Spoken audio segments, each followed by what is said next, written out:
Centre culturel islamique du Burkina pour le vivre ensemble, dans le cadre de son projet Djama Béounéré, financé par l'Union des religieux et coutumiers du Burkina, vous offre des émissions sur la promotion des valeurs de paix, la cohésion sociale, la participation des musulmans et l'autonomisation des femmes musulmanes sur votre radio Horizon FM 104.4.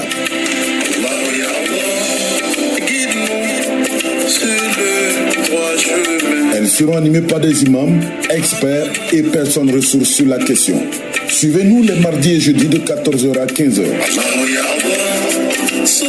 Djama Béounéré pour la cohésion sociale, les valeurs de paix et les droits humains.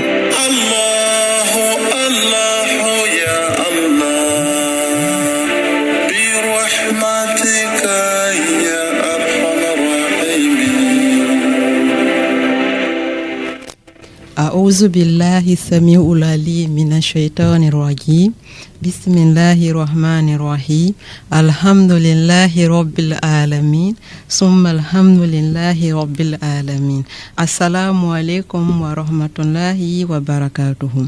Louange à Dieu qui nous a honorés en faisant de nous des croyants et qui nous a permis d'être une fois de plus sur ce plateau.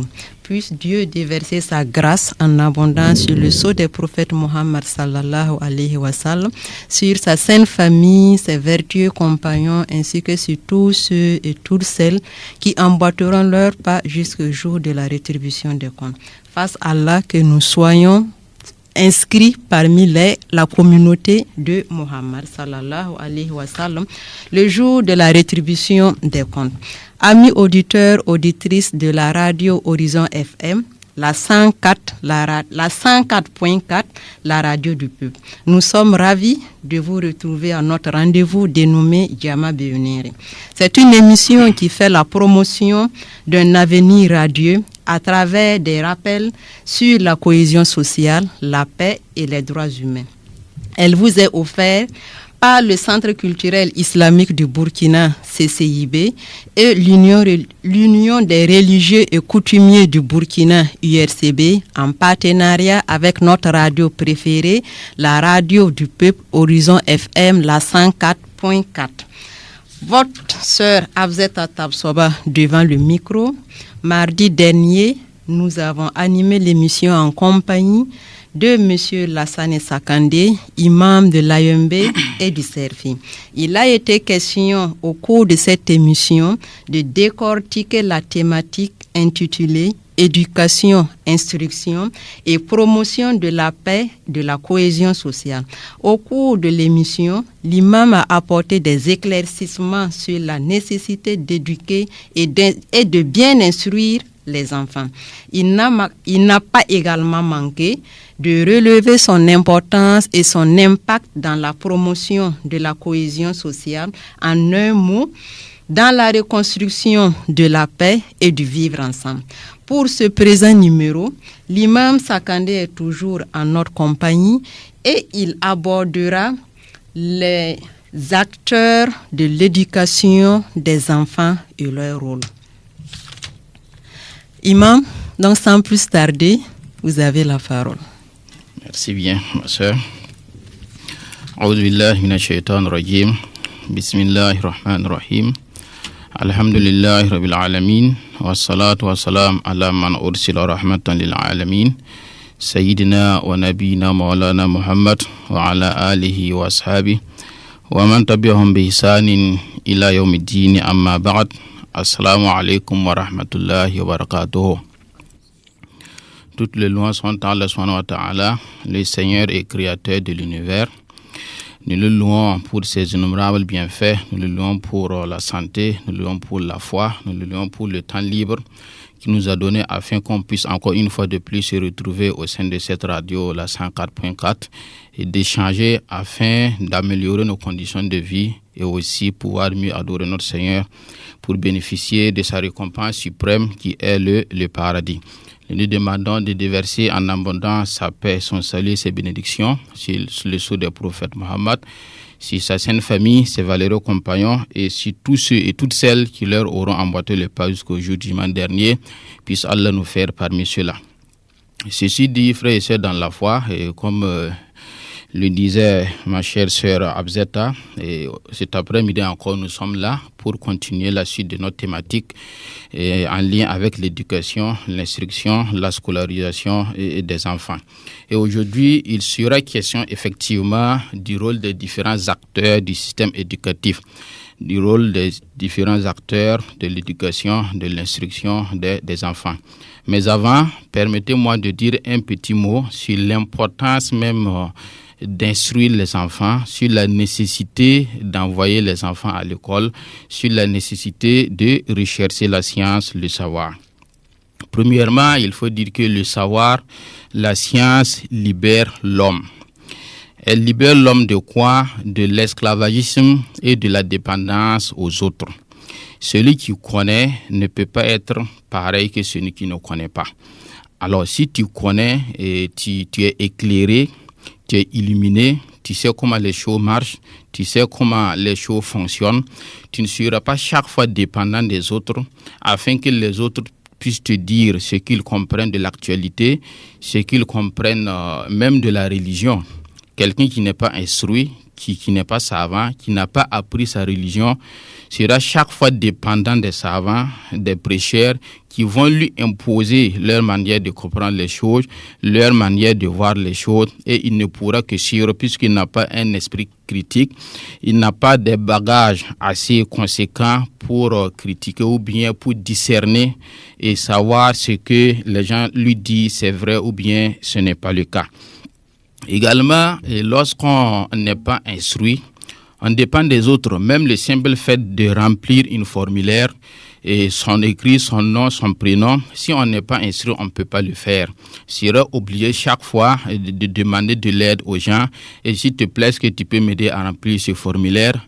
Alors, et en ce moment, ton identité, ce qui était propre en toi, ta date de naissance, etc., sera connu de tous. Puisque tu ne peux pas le faire toi-même, tu es obligé de demander qu'on puisse t'aider. On envoie souvent dans les aéroports des gens qui ne peuvent pas remplir les fiches qu'on donne. Ils sont obligés de demander de l'aide alors qu'il suffisait d'aller à l'école pour être libéré de cela. Également, le savoir est une lumière qui illumine le chemin et la vie de celui qui le détient.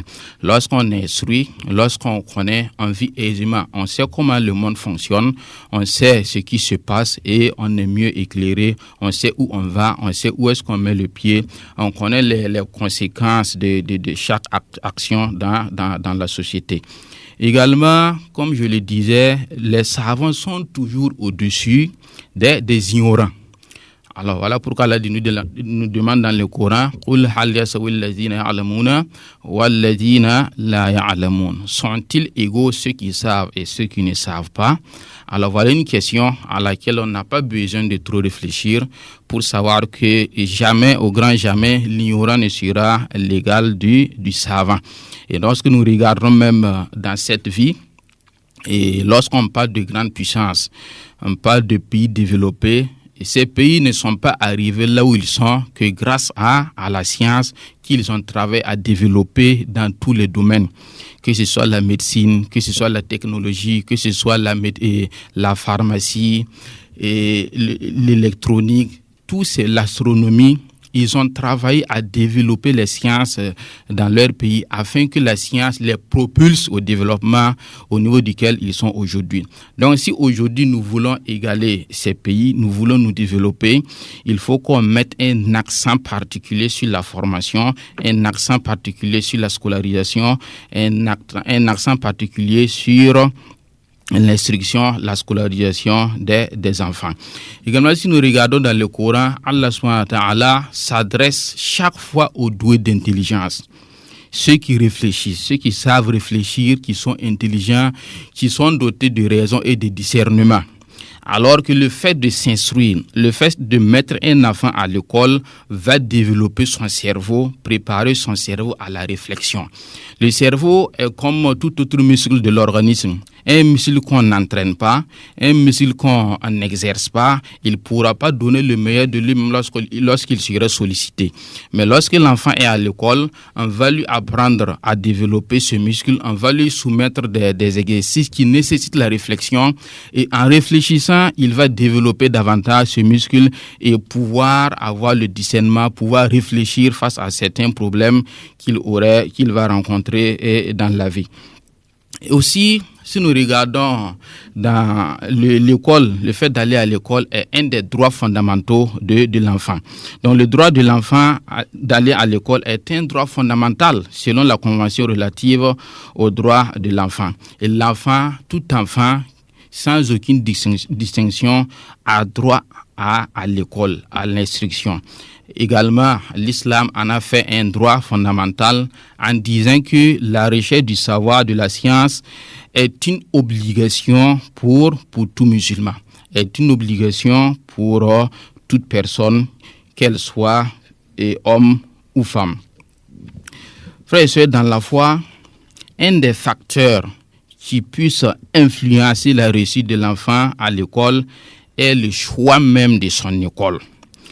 Lorsqu'on est parent, ou du moins lorsqu'on est tuteur d'un enfant, et au moment de vouloir l'inscrire à l'école, nous devons savoir choisir une bonne école. Où est-ce que nous allons amener notre enfant afin qu'il puisse mieux apprendre et réussir plus tard? Et pour ce faire, nous allons tenir compte d'un certain nombre de critères. D'abord, nous allons voir est-ce que l'école dans laquelle nous voulons inscrire notre enfant est reconnue par les autorités compétentes. Alors, vous n'êtes pas sans savoir qu'il y a des écoles dites clandestines qui n'ont aucune reconnaissance d'ouverture, qui n'ont pas présenté un cahier de charges ou bien au gouvernement qui a été accepté et qui a donné l'autorisation d'ouvrir l'école. Et pour ouvrir une école au Burkina, c'est bien réglementé. Il y a des documents à fournir aux autorités compétentes qui vont étudier, voir est-ce que et ça répond aux normes en la matière d'infrastructure, en matière de personnes, de la compétence même du personnel enseignant, du personnel administratif. Ils vont tout étudier afin de voir si on peut accorder l'autorisation ou pas. Donc nous allons chercher à connaître tout cela avant d'envoyer notre enfant dans une école. Également, nous allons nous renseigner sur la compétence même des enseignants qui dispensent les cours dans ces établissements. Alors, est-ce que l'école en question recrute des enseignants compétents, ou du moins c'est une école familiale où on appelle le cousin ou la cousine qui a fini ses études et qui peine à avoir un emploi. On lui dit, viens, il y a une classe ici, tu pourras quand même donner telle matière ou bien dispenser ce cours. Et lui aussi, il va se lever, peut-être rentrer dans le net fouillé sans aucune pédagogie, sans aucune connaissance à la matière et venir pour dispenser le cours. Si tel est le cas, alors l'enfant ne pourra pas réussir puisque il ne sera pas en face des gens qui sont assez compétents pour lui dispenser les cours. Également, nous allons regarder l'accessibilité de l'école en termes de coûts. Est-ce qu'en tant que parents, nous sommes à mesure de pouvoir, payer la scolarité de façon convenable? Et chaque école a ses prix, a son coût. Il y a non seulement la scolarité, il y a les cotisations des parents d'élèves, il y a les tenues, il y a les goûters et autres. Est-ce que nous sommes à mesure de pouvoir payer? Et si tel n'est pas le cas, alors qu'on puisse amener nos enfants dans des écoles qui sont financièrement acceptables ou bien accessibles pour nous, pour que l'enfant ne soit pas perturbé à chaque fois qu'on lui rappelle la scolarité, on l'explique du fait de non-paiement de la scolarité. Ça va non seulement le honnir devant ses camarades, mais aussi perturber son cursus, puisqu'il va rater des cours, il va rater des matières, alors que les enseignants, les maîtres ne vont pas revenir faire un rattrapage pour lui. Également en termes de distance, est-ce que l'école n'est pas très éloignée du domicile de l'enfant? Est-ce que le chemin de l'école ne court pas un risque? Est-ce qu'il n'y a pas de grandes voies à traverser?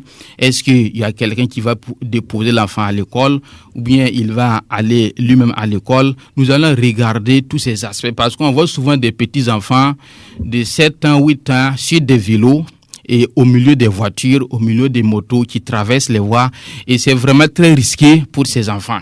Et en tant que parents, nous allons avoir un regard particulier par rapport à tous ces aspects pour ne pas mettre la vie de nos enfants en danger.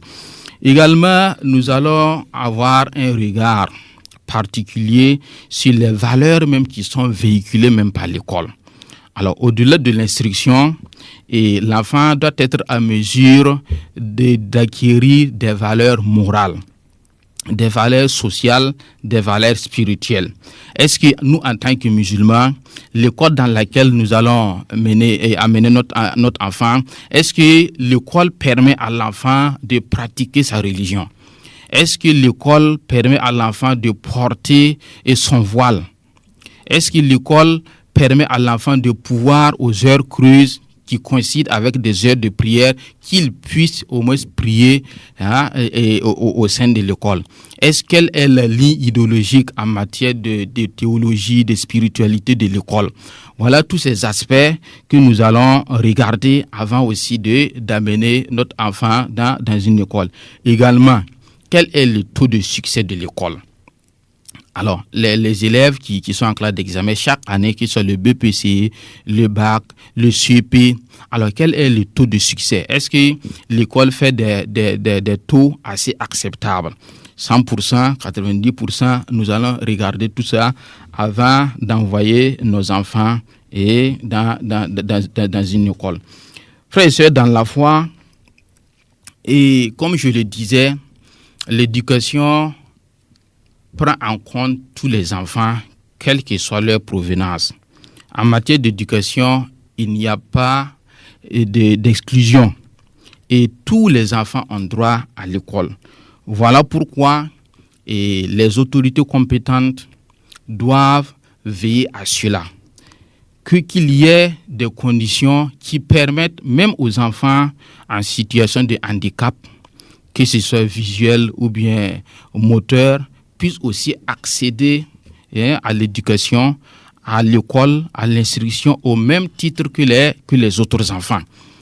Alors, si l'enfant ne voit pas, il faut trouver un système pour qu'il puisse apprendre. S'il ne peut pas marcher, qu'on puisse lui trouver un moyen pour pouvoir se déplacer, aller à l'école pour apprendre. Si l'enfant ne parle pas, s'il n'entend pas, alors tout cela, on doit en tenir compte pour que aucun enfant ne soit mis en marge de la société en matière d'éducation, en matière d'instruction, en matière d'alphabétisation. Également, nous allons tenir compte des enfants qui sont en situation de déplacement interne. Alors, comme vous le savez, frères et sœurs, dans la foi, nous sommes dans un contexte sécuritaire depuis des années qui a fait que beaucoup d'enfants, beaucoup de familles ont fui les villages qui sont en proie à l'insécurité pour se retrouver en situation de déplacés internes. Et ces enfants, le plus peut-être, il y en a qui étaient scolarisés, alors qui n'avaient pas, où ils sont partis, et ils ont fui, en abandonnant tout. Peut-être même les cahiers sont restés et les parents n'ont plus peut-être les moyens pour payer leur scolarité, ou du moins où ils se sont rencontrés. Alors les infrastructures ne peuvent plus contenir la demande. Puisqu'ils sont allés trouver d'autres enfants qui étaient là-bas, alors un problème de salle de classe va se poser. Alors, il appartient aux autorités compétentes de mettre à la disposition des sites qui accueillent ces déplacés internes, des sites d'apprentissage, d'instruction, afin que ces enfants puissent continuer alors leur cursus scolaire. Et même s'il faille transformer certaines infrastructures en des salles de classe, il faut le faire.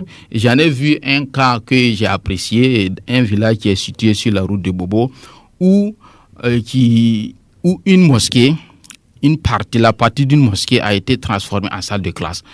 Parce qu'il y avait 2 ou 3 salles de classe. À un moment donné, les salles ne pouvaient pas contenir l'effectif. Il y a une mosquée qui était à côté. Ils ont divisé la mosquée et en faire une salle de classe. Si nous pouvons le faire, c'est des choses à encourager. On peut transformer une mosquée en salle de classe et trouver un autre lieu même pour prier.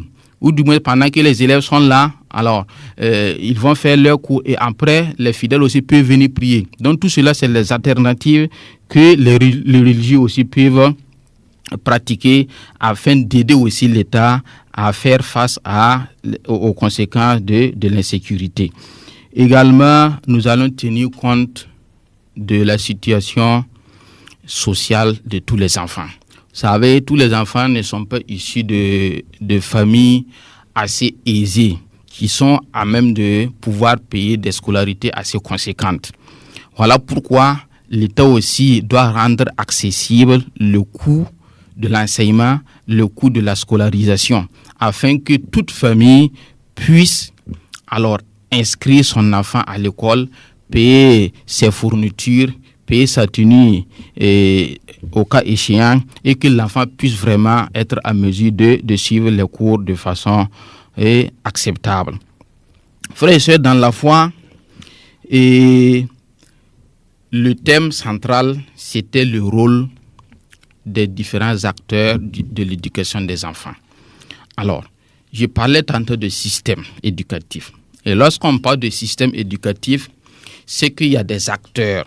C'est toute une chaîne qui comporte des maillons. Et c'est lorsque chaque maillon va jouer pleinement son rôle que l'objectif escompté du système sera atteint. Mais s'il y a des maillons qui sont défaillants, qui sont incapables et qui ne jouent pas pleinement leur rôle, tout le système éducatif, tout le système va basculer et le résultat escompté ne sera pas atteint. Par conséquent, chaque acteur, chaque maillon doit non seulement chercher à connaître son rôle.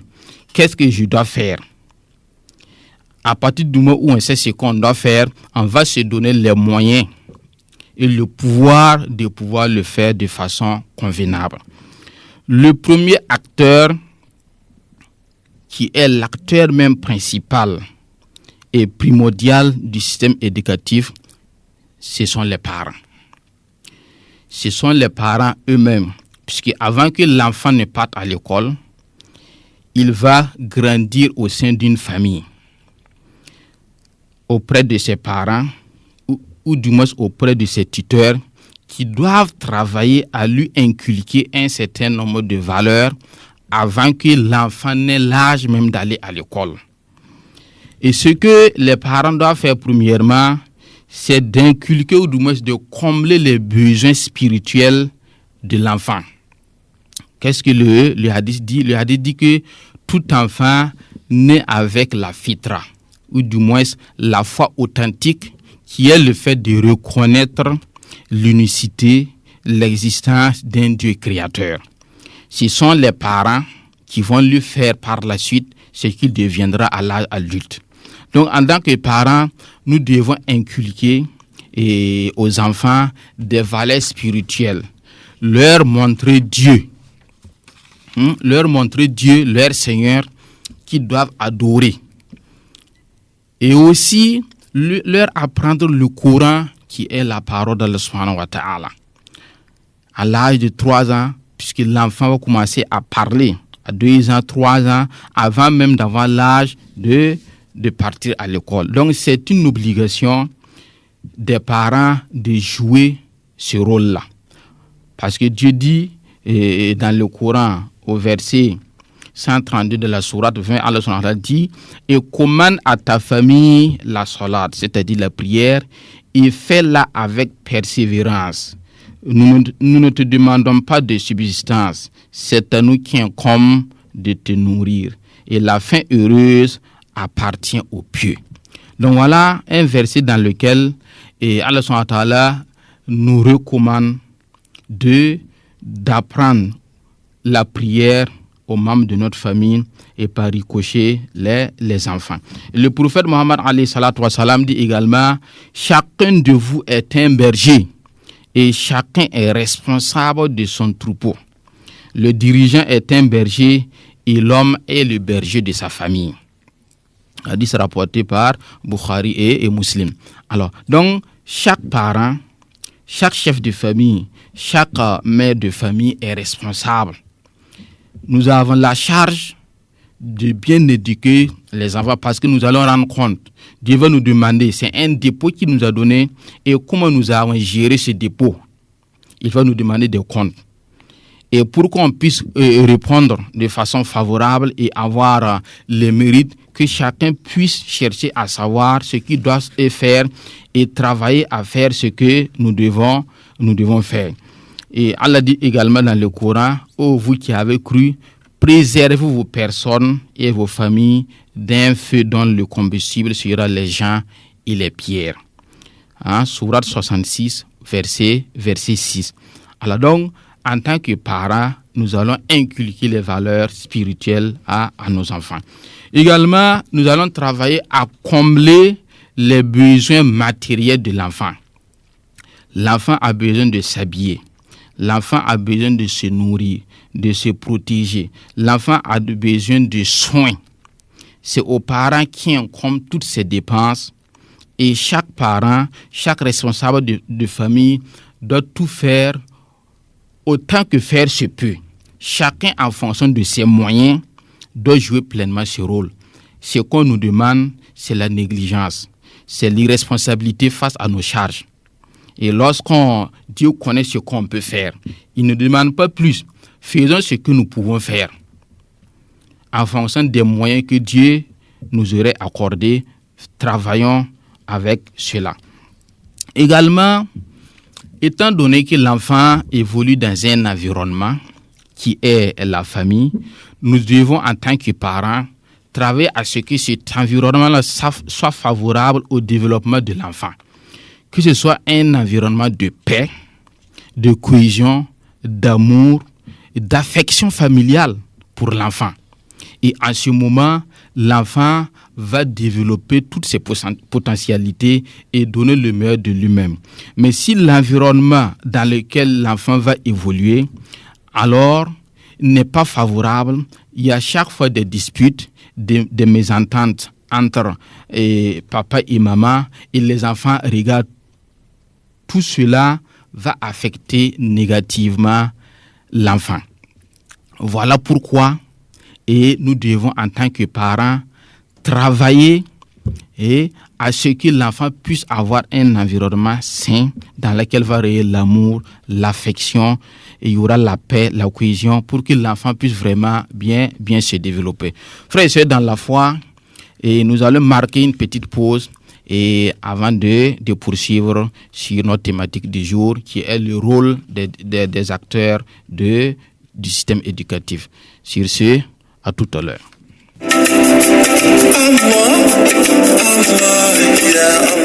Le Centre culturel islamique du Burkina pour le vivre ensemble, dans le cadre de son projet Jama Beonere, financé par l'Union des religieux et coutumiers du Burkina, vous offre des émissions sur la promotion des valeurs de paix, la cohésion sociale, la participation des musulmans et l'autonomisation des femmes musulmanes sur votre radio Horizon FM 104.4.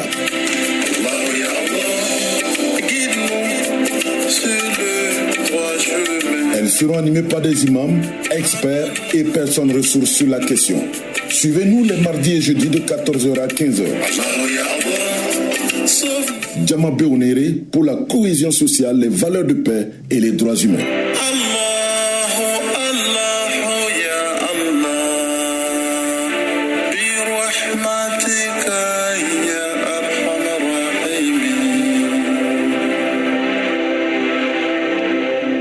Alhamdulillah, wa salatu wa salam ala rasulillah wa ba'd. Alors donc, nous sommes là encore pour la suite de notre intervention et je parlais du rôle des parents en disant que les parents doivent travailler à créer un environnement sain dans la famille. On ne doit pas transformer le foyer, la famille en un ring de boxe ou de catch où chaque fois c'est des bagarres par-ci par-là. Tout cela va affecter négativement les enfants. Également, il faut travailler à apprendre à l'enfant les valeurs morales de base. Avant que l'enfant ne parte à l'école, on doit lui inculquer un certain nombre de valeurs, parmi lesquelles il y a la sincérité. On doit apprendre à l'enfant d'être sincère. Quelle que soit la situation, il faut lui dire qu'il faut dire la vérité. S'il a fait quelque chose, vous lui demandez, c'est toi qui as fait ceci, et vous voyez qu'il est en train de mentir, il faut lui donner la confiance de pouvoir vous dire que c'est lui qui a fait. Quitte à ce que vous lui pardonnez ou du moins vous le sanctionnez de façon convenable.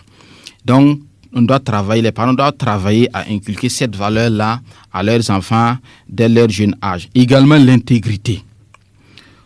Que nous sommes au Burkina, pays des hommes intègres. Et qu'est-ce que l'intégrité?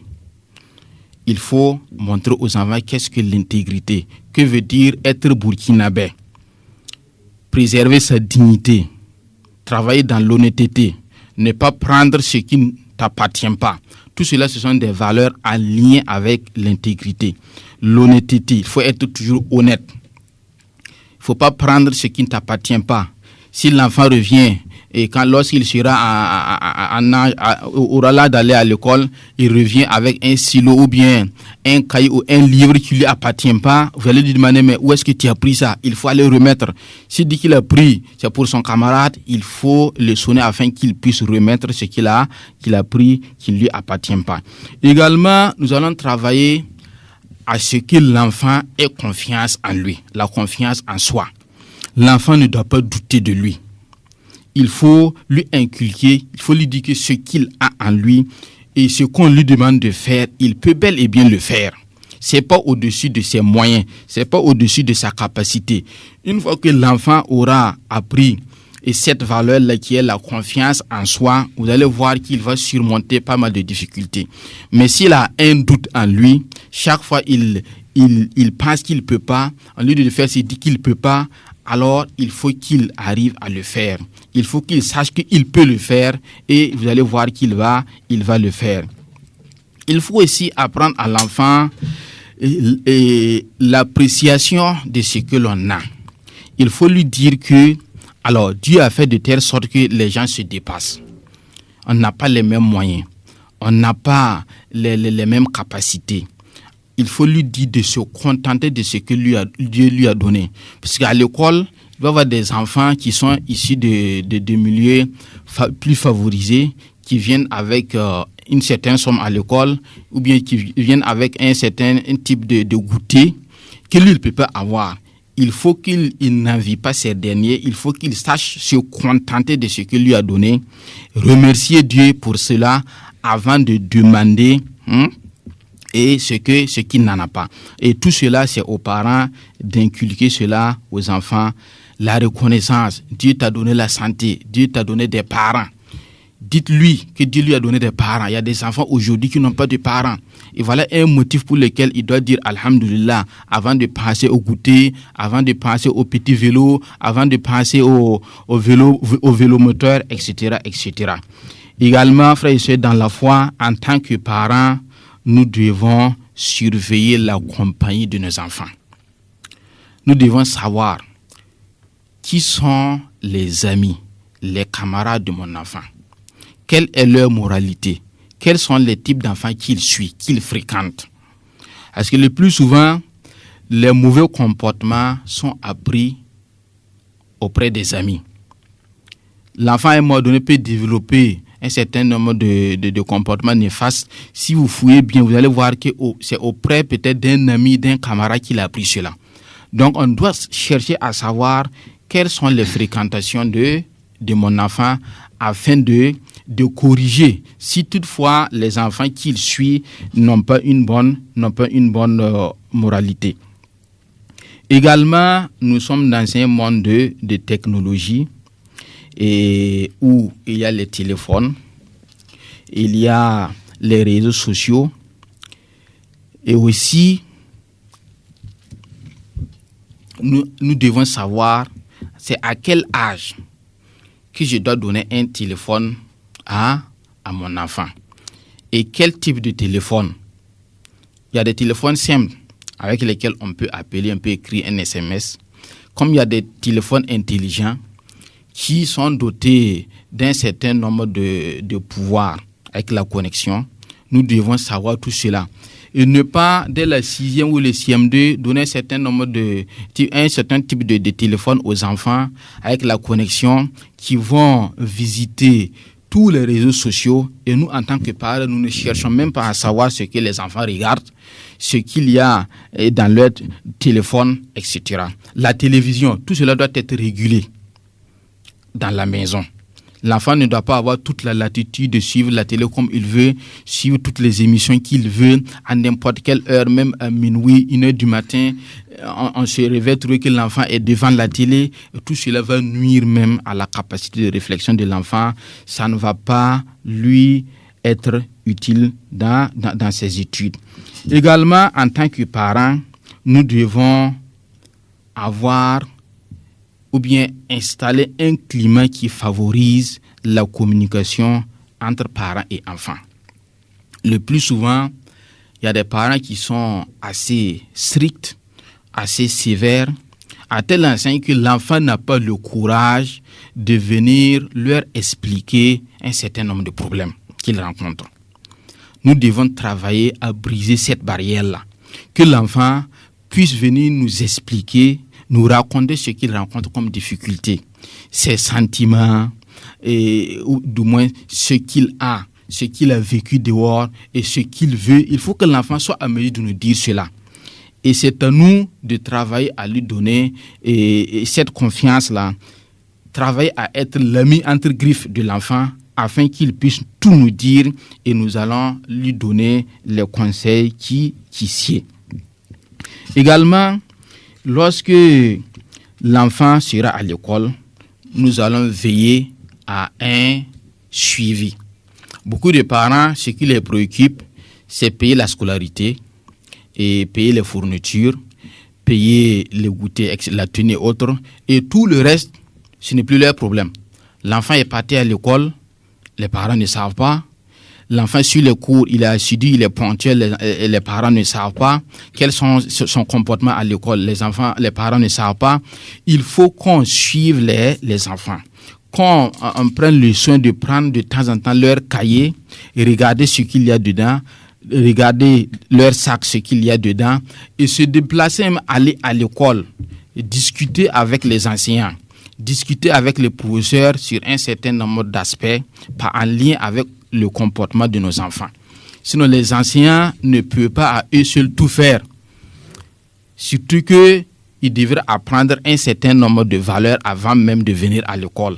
Si la base est ratée, ça va se répercuter sur la suite de la vie de l'enfant. Donc, nous devons, comment dirais-je, suivre régulièrement et rigoureusement la scolarité de nos enfants et ne pas les laisser dans les seules mains des enseignants. Également, nous devons prier et invoquer Allah subhanahu wa ta'ala pour nos enfants. Voilà quelque chose que beaucoup de parents oublient. La prière. Demander à Dieu de guider nos enfants. Demander à Dieu de faciliter les études de nos enfants, que ce soit dans nos prières, à la rupture du jeûne, et même faire des aumônes. Faire des aumônes pour le bien-être de nos enfants, pour la réussite de nos enfants. Tout cela doit être notre comportement en tant que parents. En ce sens, le prophète alayhi salam dit qu'il y a 3 invocations qui ne sont pas repoussées. L'invocation du Père, l'invocation du jeûneur et l'invocation du voyageur. Donc, en tant que parents, père ou mère, nous devons savoir que nos prières, nos invocations pour nos enfants sont directement acceptées par notre Seigneur Allah subhanahu wa ta'ala et nous n'allons pas manquer à cela. Et pour terminer, et en ce qui concerne les parents, nous devons travailler à être un exemple, un modèle pour notre enfant.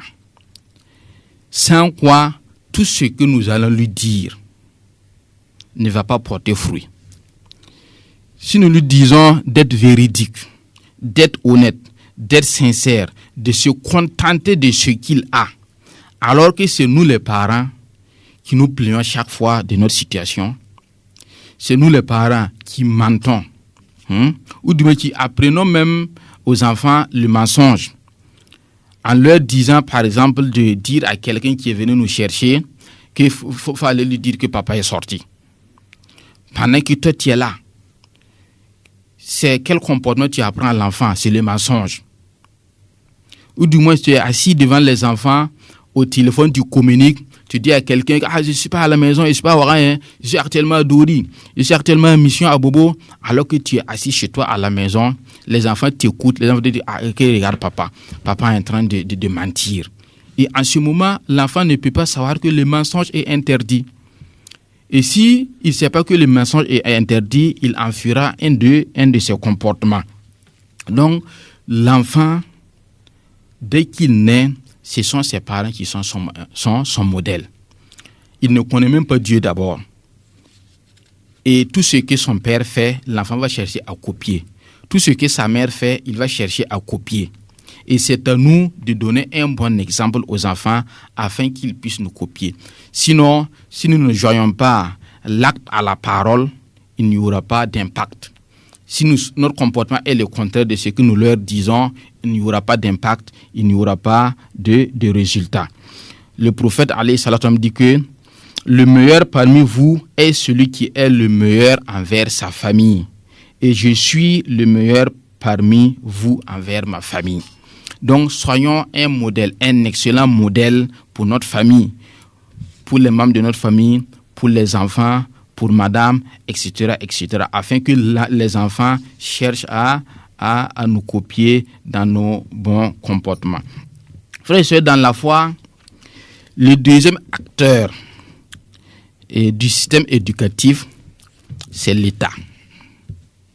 L'État est le garant de la bonne marche du système éducatif.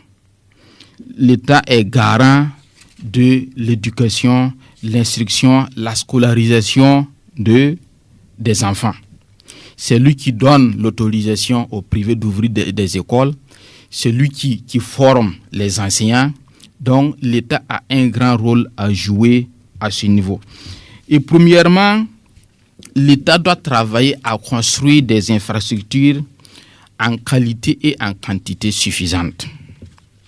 Alors aujourd'hui, on a comme l'impression que depuis un certain nombre d'années, l'école ou l'enseignement est laissé dans les mains des privés. Ce qui fait que partout des écoles privées, de la maternelle jusqu'à l'université, s'ouvrent et chaque année le nombre ne fait que grimper. Alors que si les privés s'ouvrent, et c'est des commerçants entre griffes, ce qui les préoccupe d'abord, c'est le gain, avant que la qualité même ne vienne en deuxième position. C'est comment avoir le maximum de bénéfices. C'est comment avoir le maximum de chiffre d'affaires. Et lorsque c'est le cas, vous verrez que beaucoup de parents ne pourront pas payer la scolarité. Et l'État doit travailler à ouvrir des écoles publiques et dont l'enseignement sera presque gratuit afin que tous les enfants puissent s'instruire, afin que tous les enfants puissent aller à l'école. Et on doit travailler à réduire les effectifs qui sont assez pléthoriques dans les salles de classe.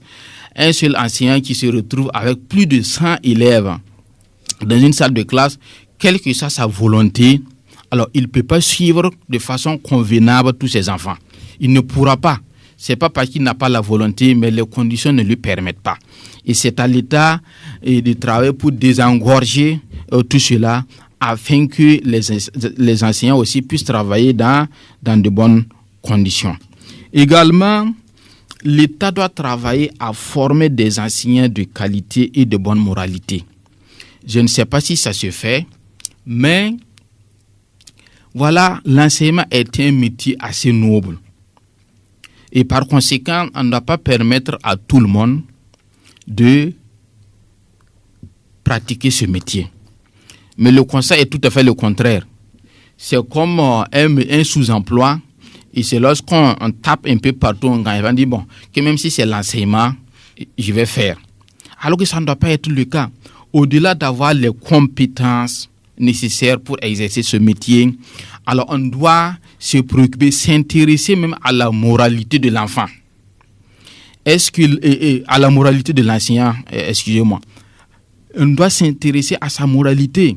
Et si ce n'est même pas fait, il faut le faire. Il faut qu'on fasse des enquêtes de moralité sur tous ceux qui veulent venir dans l'enseignement. Parce que l'enseignement ne doit pas être juste de l'instruction. Venir inculquer un savoir à l'enfant sans être à mesure de lui inculquer les bonnes valeurs, les bonnes mœurs, les bons comportements. Mais, dit-on, personne ne peut donner ce qu'il n'en a pas. Personne ne peut donner ce qu'il n'en a pas. Si l'enseignant lui-même n'est pas de bonne moralité, si l'enseignant lui-même n'a pas les bonnes mœurs, comment il va inculquer cela à l'enfant? Donc nous devons faire attention à tout cela et c'est à l'État qui recrute les enseignants et qui les forme de veiller à cela. Également, l'État doit travailler à rémunérer de façon conséquente et régulière les enseignants. Il ne doit pas avoir d'arriérés de paiement. Alors, si l'enseignant est mal payé, s'il n'est pas payé régulièrement, il y a des retards. Souvent, on voit des enseignants qui prennent service, surtout les nouveaux, qui font des mois sans mandatement et ils vont vivre comment? Ça va jouer sur leur motivation. Ça va jouer sur leur rendement dans les salles de classe. Si toutefois tu travailles, on ne te paye pas, ça pose problème. Et c'est à l'État aussi de travailler à revoir tous ces aspects afin que les enseignants puissent être dans des conditions, dans de bonnes conditions de travail, conditions matérielles, les trousseaux des enseignants doivent arriver à temps et être bien fournis afin que l'enseignant ne soit pas obligé à un moment donné d'utiliser son maigre salaire pour aller payer des fournitures ou des articles pour venir dispenser des cours en classe. Également, l'État doit travailler à élaborer des curricula qui tiennent compte de tous les besoins de l'enfant, c'est-à-dire les besoins académiques, spirituels, social, moral. C'est à cela que je salue le retour de l'enseignement moral et civique dans le lycée et au collège que l'État est en train de ramener. C'est très bien parce que le rôle du professeur ou bien de l'enseignant, ça ne doit pas être seulement rentrer dispenser un cours sans inculquer des valeurs, un certain nombre de valeurs aux enfants.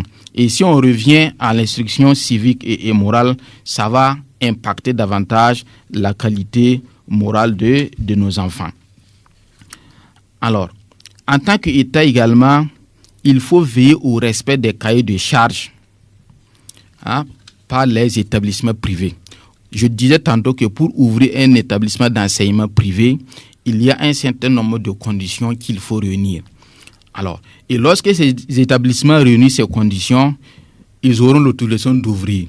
Mais est-ce que par la suite, l'État envoie des personnes aller voir, aller vérifier pour voir si les cahiers de charges, les clauses sont respectées?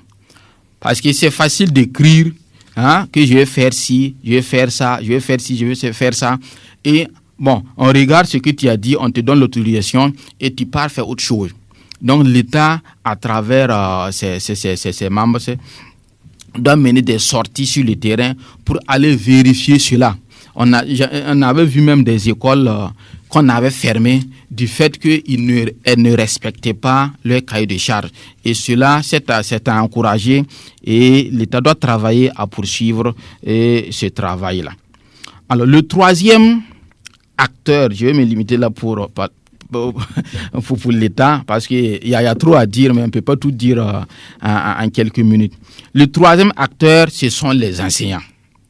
Voilà. Le troisième acteur, ce sont les enseignants et ils doivent travailler à être des professionnels. Et lorsqu'on parle de professionnalisme, il faut de la ponctualité, il faut avoir une bonne moralité, comme je le disais. Il faut que vraiment on fasse le travail avec amour, qu'on ait la vocation même d'enseigner et qu'on fait bien le travail pour lequel on a été recruté. C'est tout cela qui va avec le professionnalisme. Également, en tant qu'enseignant, nous devons travailler à être un modèle pour les élèves. Je disais tantôt que les parents doivent être un modèle pour leurs enfants et les enseignants aussi doivent être un modèle, bien se comporter devant les enfants, que ça en matière d'habillement, ou du moins le fait de fumer par exemple devant les enfants, devant les élèves, ou bien un enseignant qui envoie un élève d'aller payer la cigarette pour lui. Tout cela, c'est des comportements à éviter. mal s'habiller devant les enfants, porter des mini-jupes au-dessus des genoux, quelque chose qui est d'ailleurs interdit, alors qu'on voit des enseignantes qui le font. Et tout cela, en tant qu'enseignants, nous devons travailler à éviter pour ne pas inculquer des mauvaises mœurs aux enfants. Le quatrième et dernier acteur du système éducatif, c'est l'apprenant lui-même, l'enfant. Qu'il soit élève ou étudiant, il doit savoir qu'il a un rôle primordial à jouer dans sa réussite. Si les parents jouent leur rôle, l'État joue son rôle, et les enseignants jouent leur rôle, et les enfants ne se donnent pas assez, alors il n'y aura pas de bons résultats. Donc l'enfant doit être assidu et ponctuel à l'école. Il ne doit pas aller en retard, il doit suivre tous les cours, sauf en cas de force majeure. Il doit être discipliné, parce qu'on ne peut rien faire sans discipline. Si dans une école, dans une salle de classe, il n'y a pas de discipline, alors l'enfant ne va pas réussir. Le respect de l'enseignant, par exemple. Vous savez, pour bénéficier même de la baraka, de la bénédiction du savoir, de la bénédiction des diplômes, il faut qu'on respecte les enseignants. Si tu ne respectes pas l'enseignant, tu lui manques de respect, le savoir qu'il te donne là, il n'y aura pas de bénédiction. Tu vas avoir des diplômes, mais tu risques de passer tout ton temps à préparer du thé, à lire les journaux ou bien à déposer 20-30 concours et au sortir, tu n'as rien obtenu. Parce que aujourd'hui, on voit des élèves qui osent porter la main à leurs enseignants, des élèves qui insultent leurs enseignants, et tout cela doit cesser parce que ça ne participe pas au bon résultat des élèves. Il faut apprendre les leçons, réviser. On ne part pas à l'école seulement pour bosser pour le devoir. Parce que le plus souvent, 2-3 jours après le devoir, l'enfant ne connaît plus rien de la leçon. L'école doit être la science qu'on acquiert là. Ça doit être avant tout une science. Avant que ça puisse nous procurer un emploi plus tard, on doit apprendre parce qu'on doit apprendre. Et si on apprend parce qu'on doit apprendre, il n'y a pas de raison qu'on oublie juste après le devoir. Et aussi, pour terminer, nous devons, en tant qu'élèves ou étudiants, nous auto-former. On ne doit pas se contenter uniquement de ce que les enseignants nous donnent en classe. Aujourd'hui, beaucoup de choses se sont développées.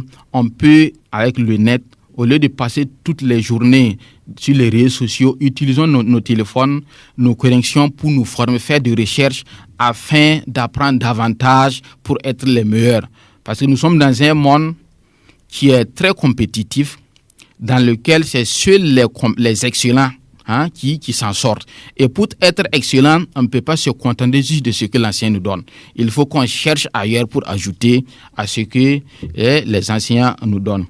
Sur ce, je vais m'arrêter là au regard du temps qui nous a été imparti, tout en espérant que ce que j'ai dit va impacter positivement notre système éducatif. Et je veux espérer que tout ce que j'ai dit n'est pas rentré dans l'oreille des sourds et que ça puisse profiter à tout le monde, surtout à moi-même qui vous parle. Sur ce, portez-vous bien et très bonne suite d'émission à la 104.4 et à une autre fois, Inch'Allah. Wassalamu alaikum wa rahmatullahi wa barakatuh. Tout est bien qui finit bien. Je retiens en guise de synthèse sur l'intervention de l'imam que autant les enfants ont le droit de bénéficier d'une bonne éducation, autant les parents, l'État, les enseignants et l'enfant lui-même doivent s'impliquer conséquemment dans la réussite de ce parcours. Amis auditeurs, auditrices de la radio Horizon FM, la 104.4, la radio du peuple, nous sommes au terme de ce présent numéro. Nous serons très ravis de vous compter parmi nous la semaine prochaine. D'ici là, portez-vous bien et à nous revoir mardi, même heure, même fréquence sur les ondes de la radio Horizon FM, la 104.4, la radio du peuple. Sur ce, assalamu alaikum wa rahmatullahi wa barakatuhu. Le Centre culturel islamique du Burkina pour le vivre ensemble, dans le cadre de son projet Djama Beounéré, financé par l'Union des religieux et coutumiers du Burkina, vous offre des émissions sur la promotion des valeurs de paix, la cohésion sociale, la participation des musulmans et l'autonomisation des femmes musulmanes sur votre radio Horizon FM 104.4.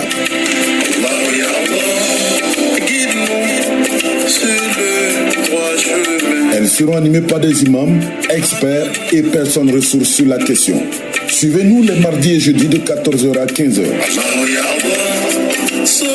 Djama Beounéré pour la cohésion sociale, les valeurs de paix et les droits humains.